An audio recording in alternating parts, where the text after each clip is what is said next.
Bring the meeting to order. We'll take a roll call at this time. Mayor Pro Tem, are you here? Here. Councilmember Ravenberg is here. Councilmember Spears. Councilmember Spears. Councilmember Waddell.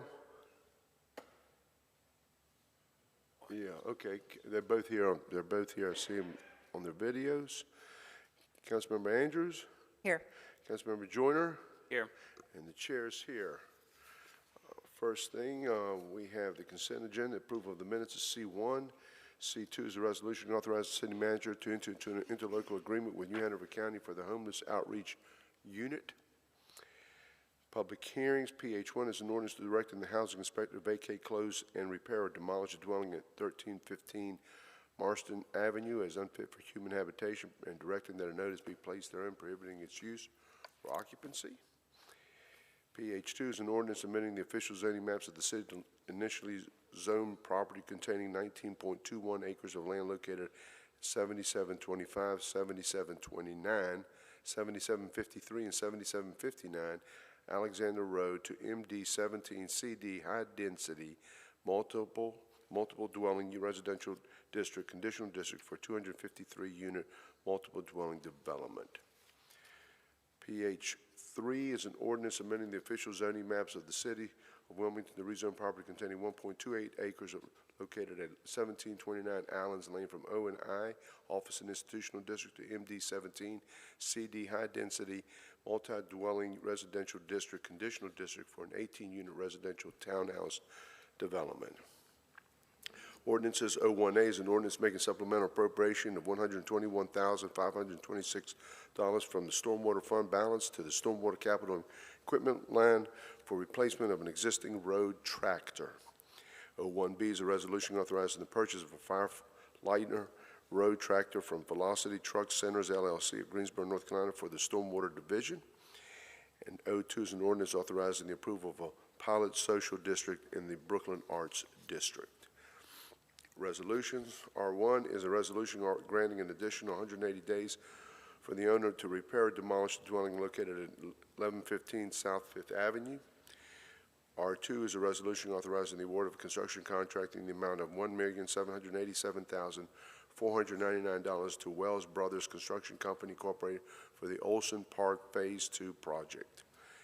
Then R3 is a resolution authorizing the city manager to apply for a 2024 Assistance to Firefighters grant in the amount of $40,028 to be matched with local funds in the amount of $4,003. Then R4 is a resolution authorizing a contract with Rearware Incorporated of Portland, Oregon for recycling and trash services support software in the amount of $177,984. And then R5 is a resolution authorizing the city manager to submit a $475,000 grant application to the North Carolina State Energy Office for the Energy Efficiency and Conservation Block Grant. And then RP1 is reports of council's naming facilities committee, and that is this agenda. Yes, sir. Can I go back to R2? Yes. That's the I think that's the condemnation of the property on 1115 R1. R1. I just want to maybe ask staff, has anything else come up? Okay, here we come. Not to my knowledge. We updated the mayor and the mayor pro tem on this item in our review last Thursday, and at the time it was consistent with what the report was attached to the agenda. To my knowledge, nothing has changed since that time. Okay, I was just wishing and praying, that's all. Thank you. You're welcome. Okay. Mr. Manager? Mr. Mayor, we have two items for you this morning. First is a proposal from the folks of the Thalian Association who would, or Thalian Hall, who would like to look at expansion program for this particular facility. And I don't know whether Shane Fernando or Mr. Sawyer is going to come forward, but I know we've spoken with both of them. So, Shane?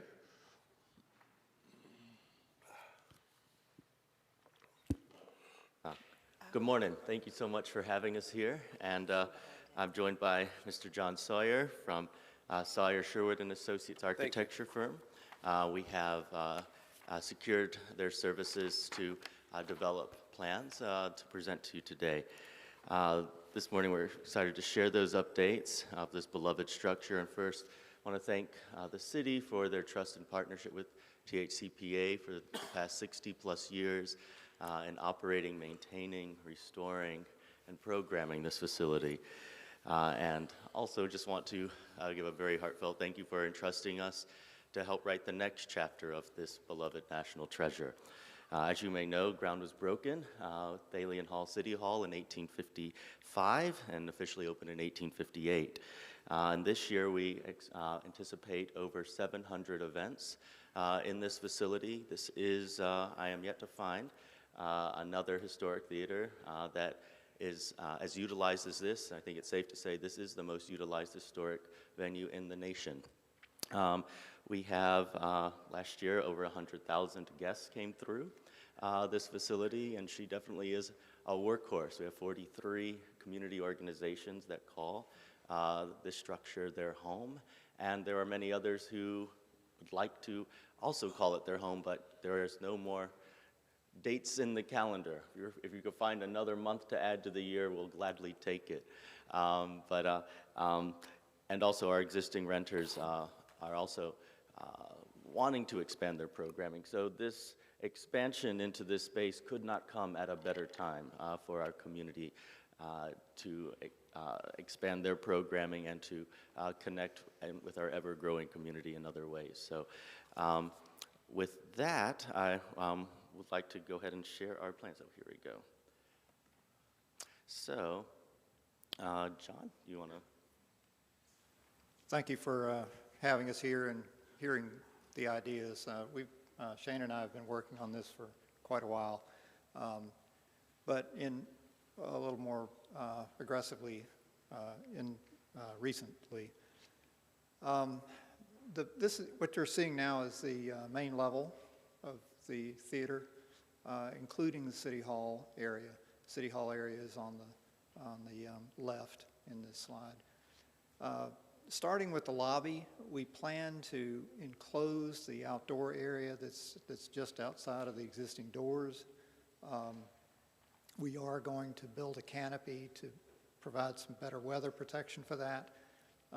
That lets us remove the doors in the existing lobby and, importantly, expand the lobby into what is now City Hall.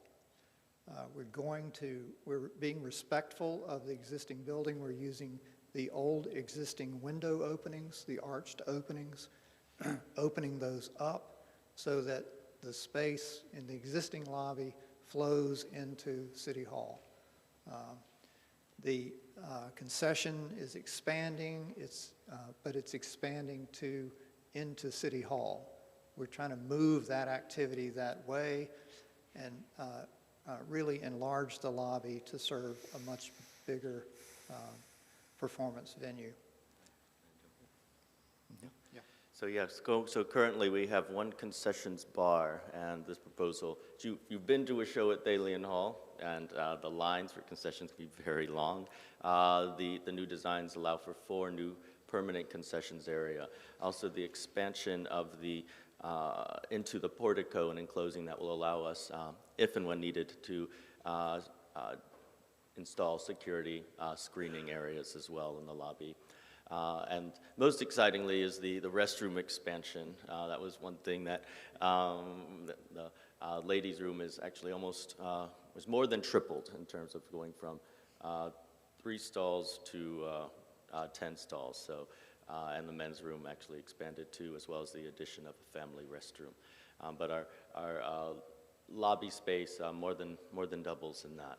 Also with the City Hall expansion into the lobby, an activation of the space, and that's one thing we're looking at is how do we bring people in during the day, during the quieter hours, and so activating the front half of that lobby into a coffee shop during the day, a place where people can meet and greet and work. If you've been to many of our coffee shops downtown during the day, they are filled with folks working remotely, and it is hard to find a table. So I think it's definitely be an additional asset at night.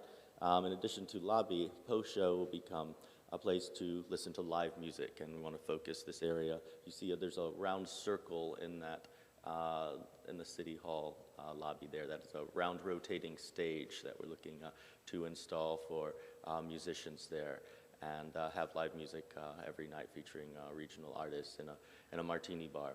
And so definitely an activation of that space expanding into time that would definitely be quieter and building more revenue for the building.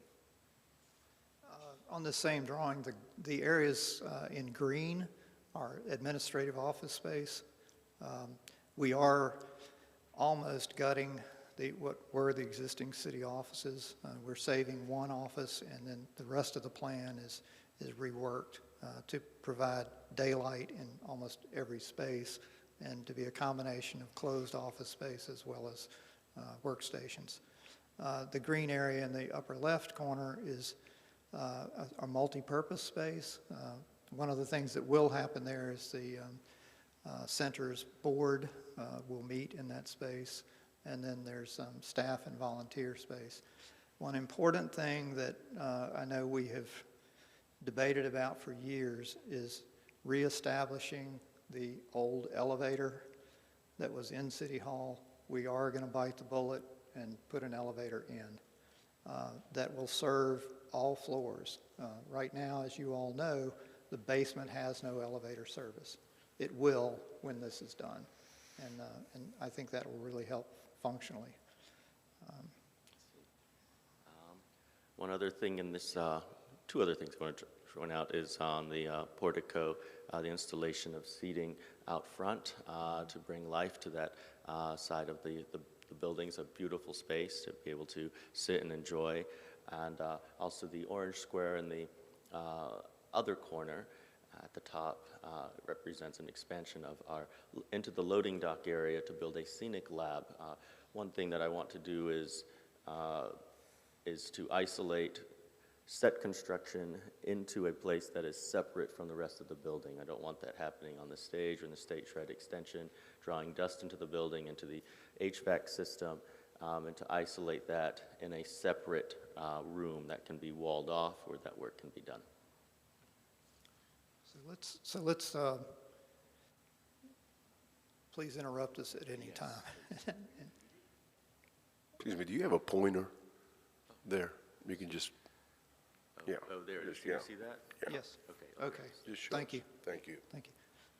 Also in green is, hang on, there it is, is this space, which is a stage manager, tech manager. That does not exist right now and is really very needed, very necessary. The other thing we're doing is in this area, we are creating a accessible route from the exterior into the backstage area. Right now, to do that, you have to go through the lobby. So any actors, any support personnel that aren't patrons but are actors have to go through the lobby to get backstage if they have any serious accessibility issues. Okay, I'm going to move to the, whoops, next slide. And as we go into the next slide, I just want to show a picture. So this is this room. So if you look here, you can see there's a stage exactly where you're sitting. So in 1858, when this room was built, it was a performance space. And so there's also just, before we go into this floor, I just wanted to show that it's quite romantic to be able to bring this room back to its initial purpose. So. Yeah, we still perform. Yeah. This is a really cool project, guys. I've been plundering around in this building for years. So this is the proposed second floor plan. The area in blue is, oh shoot, I'm sorry. God. Let's see, go back. Technology's tricky, isn't it? Yeah. Okay. Sorry. So the second floor plan, that's a seating arrangement. Those are not fixed seats in this space. The whole idea is that this space becomes a performance space, and it is very, very flexible. We The red areas in the plan, which are support spaces for that kind of function, dressing, tech space. What do I keep doing? I'm so sorry. I think he's got it. Let's see what Dylan's got it. Oh, that's what, okay. So it lets the space be rearranged in lots of different ways to allow things to happen. One other thing we're going to do here is there is an existing stair that is the historic stair. It's original to the building. It actually sits behind that wall. And we know about it. We've been in it. It's really beautiful. It needs work. We're going to restore it. We're going to make it safer. And we're going to put it back in use. And it's ideally located to give the patrons of both the main theater and this space an alternative means of egress, another way out. It was original to the building and it was intended to do that. So we're going to put it back in service. People will see that historic stair. The other piece of this in the upper right corner on the plan is that space is going to become another dressing room. They're sorely needed. I was really amazed when Shane showed us a organizational chart for the staff that works here, because I can't figure out where they are. It turns out they're tucked away. Yeah, they're in closets and hallways, so Yeah. this is... So with the administrative space, they all have legitimate, reasonable office space, and it's freeing up other spaces to be more functional and that are located in good areas like the dressing room area. Let's do the next slide. On the next level up, the balcony level, we are not making a tremendous number of changes there, but we are going to make the balcony more accessible. One way is through the elevator. It's going to serve that balcony, but also we're rebuilding the stairway that's behind me. You all, if you've ever climbed it, you know that it's not really a real stair. So it's going to change and become correct in terms of the way it feels and the way it works. We're also connecting the balcony to the existing lobby addition at the third floor, which, yeah, and that connection, measuring everything in the building, getting our elevations, figured out, that connection can be a ramp. There's only 10 inches of difference in floor level, and we have enough length to ramp into that balcony from that level. So that was a really easy connection. Yeah, and it's also going through an existing window opening. Yeah, you can kind of see it off in the distance. So we're trying to take advantage of everything this building has to offer. We're trying to respect the historic nature of it and yet get a big change. Finally, we're looking now at the we call it the ground floor level. It has, as you know, really low ceilings. We really are going to strip a lot of that out, and I've been looking above the ceilings. I know we're going to find a nightmare, but we plan to really bite the bullet, clean that up, remove old systems that are no longer doing anything, and get it better organized and expose what's there, because it really is going to become more of a kind of a creative space that just we don't, it's really not for a whole lot of public consumption, or we're not on display there. It's workspace. The administrative offices actually come down into that area. The existing vault and the rooms right outside of it is an excellent place for the archives, for Thalian Hall. And then we're developing practice space for performances. Dylan, could you pop that back? You're back, yeah. there. Finally, on this floor up in the, again, still in City Hall, is the area where your offices were for a while. That is becoming a recording studio. So this lower level is really, has a lot of potential in terms of support for small theater groups, for recording, for all of the arts. Also, going back to this room a moment, one thing that is missing within our community is a 300 plus room to perform in. We have many 100, 200 seaters, and then we jump to the main hall, the main stage of Thalian Hall, which is around 550 to 600, depending on configuration.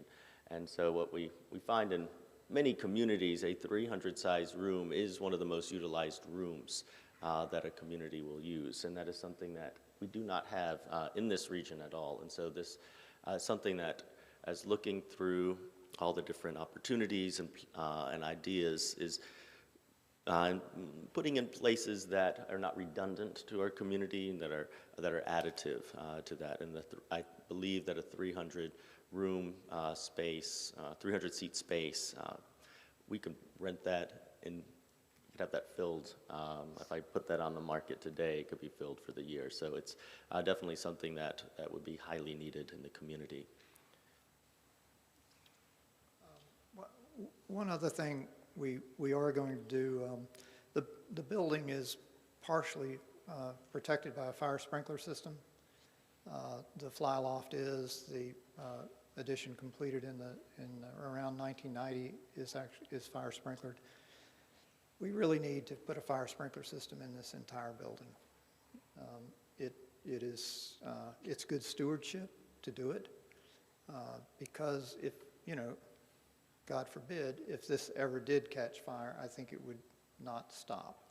And so that's part of this plan, is to get the kind of protection that this facility should have. Moving forward, just want to talk on the impact on operations and economic impact. Again, as for 2025, we're anticipating over 700 events here with event-related revenue at $729,000 and some change. The economic impact of the revenue and patron spending is $3.9 million. The estimated impact from the proposed work with the expanded areas, we anticipate, and this is, I believe, conservative, but over 1,200 events annually with anticipated event-related revenue of $1.4 million and a $7 million economic impact from those events only. So definitely a huge impact on our operations here. So are there any questions? Are there any questions from council? Yes, sir, Mr. Jordan. Hey, good morning, Shane, and thank y'all for being here today. So I'm the city council appointee to the Thalian Board of Directors, and I just wanted to report to everybody what warm reception you received when this was presented to the board overall. How many members are on that board? 25. 25 members, and I think they represent a very good cross-section of our community, folks who have expertise in historic preservation, in design and architecture, in the arts community, and who are really dedicated to Thalian Hall and what it represents in our community and what it can be. They were really excited about this presentation, and we also in that same meeting had a really excellent financial report for the year. So I would say full steam ahead. I think you're on the right track, and I would just ask if you could talk to us a little bit about how you plan to finance these improvements. Absolutely. One thing I do want to say is, and this is part of the plan, and I believe it can be done staged by section, is I do not anticipate to shut down operations for this building at any point. And that's one thing that is paramount, not only for the health of our organization, but the 43 community users who call this home, and losing access to this space could be detrimental to their financial health. So That is, as one thing, I think we do have a very solid plan to go section by section and pivot operations in the building and keep the performance spaces open. Secondly, the finance, we are looking at a major capital campaign. The dollar amounts are forthcoming as we go through. We're in the initial schematic stage right now, but we anticipate a major capital campaign and looking at sources of funding at the state and federal levels. So. And Mr. Sawyer, just to follow up for you about the issues with the fire code, I mean, is that something you've been in conversation with city staff about? And that's sort of the first that I'm hearing about that issue in particular. Could you just elaborate on that a little bit? About The equipping sprinklers. this building with a fire suppression Yes, sir. system.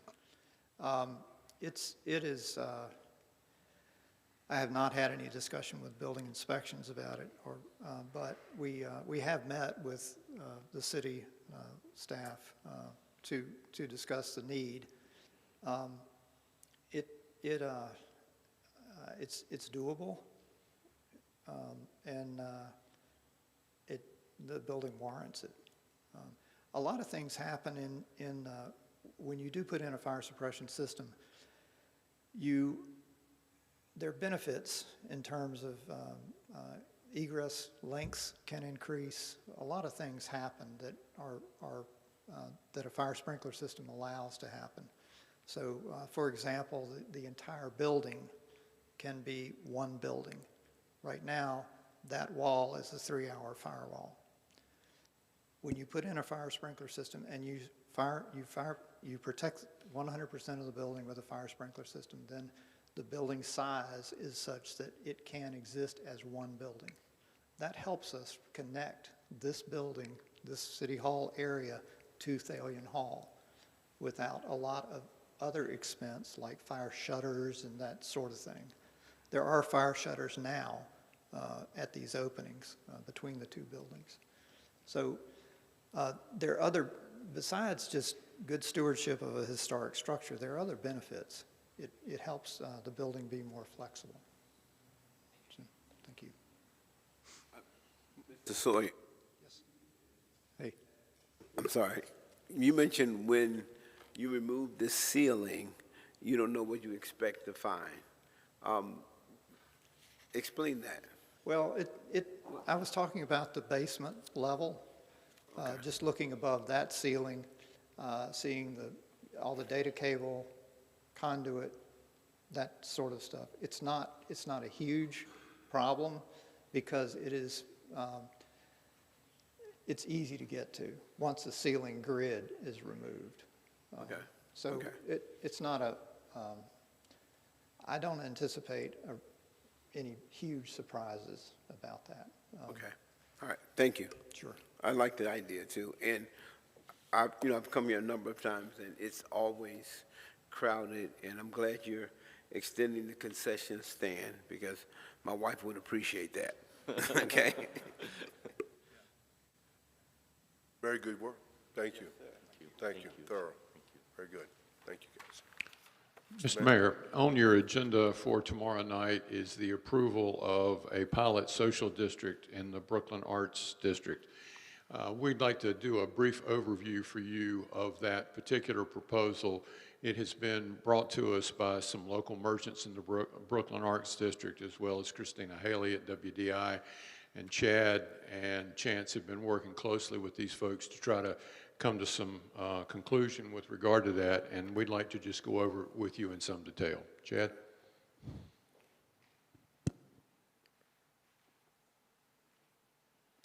Good morning, Mr. Mayor, Mayor Pro Tem, members of City Council. As Mr. Caldwell mentioned, we've received a request for a pilot social district program in the Brooklyn Arts District. I'm joined this morning by Ms. Tara English, as well as Mr. Scott Wagner and Christina Haley from WDI. We've all worked together to try to get this request in a form that we're comfortable with and that we felt would be pleasing to you in terms of an approval. First of all, what is a social district? In 2021, the General Assembly allowed the creation of these districts through statutory authority. They basically allow permits or permitted establishments to allow individuals 21 or older to exit those establishments, enter public areas for the consumption of alcohol in both permitted establishments as well as participating non-alcohol businesses, and we'll get in a little more detail about that in just a second. A single patron under a social district program could purchase 2 servings of beer or wine and 1 serving of a drink containing liquor, and under the statutory authority of the districts, no alcohol can be brought in. Personal alcohol or what's referred to as brown bragging is allowed. If you look at the areas that have these social districts, they reference a lot of general purposes for the districts. They're listed up here. These would all meet the purposes that we've discussed with the collective on the creation of this pilot program. As of March 2024, there was a total of 55 approved social districts in the state of North Carolina. That number's a little misleading because there's been numerous since March in the last 10 months that have been created. A little research on the top 20 cities in the state by population. 15 of those cities, top 20 cities in population, have social districts in varying degrees, sizes, and frequencies.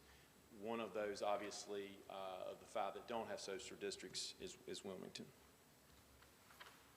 Here's a map, again, March 2024, referencing the 55 that have approved social districts throughout the state. There would probably be another 15 or so dots on that map if it was up to date, and just based on research I've done to show areas since that time that have approved local social districts. A background related to the request, we received in late October of 2024 a formal request from the collective. The collective is a group of around 20 or so small businesses in the Brooklyn Arts District that came together, formulated an operational plan, and presented it to the city manager's office related to this pilot program. Ms. Christina Haley, who's here this morning, has been instrumental in getting this proposal together and collaborating with the city on this proposal as well. When we received the request, there were several internal meetings prior to meeting with the collective and WDI related to making sure that city departments that needed to have input were at the table and had that opportunity not only internally but also when we met with the collective and WDI. The collective has made it known to us from the beginning that this pilot program, if successful, is a precursor to a request for a permanent district with the same footprint in the Brooklyn Arts District. Hey, Chad, Yes, sir. the city clerk just reached out to me and told me that we have to reset the system because Mr. Waddell Okay. and Mr. Spears cannot chime in. So if you give us a second Okay. and let Dylan, how long is that going to take you? Okay. Just give us a minute or two. Let them reset it.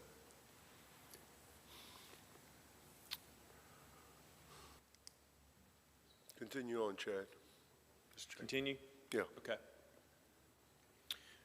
As I mentioned, the collective has mentioned to us that the pilot program for these 3 Saturdays in February would be a pilot program for as a precursor to a request for a permanent social district with the same footprint in the Brooklyn Arts District. Specifics related to the request, again, pilot program, 3 Saturdays in February from noon to 5 p.m. We've worked very closely with the collective to ensure that there are no additional services beyond the normal level of service provided in the area to accommodate the pilot program. We've worked closely with the police department as well as the fire department to ensure they're comfortable with no street closures or sidewalk closures related to the pilot program. Generally, there's a map in front of you. Generally, the footprint of the pilot program is 4th Street from Walnut to North Front.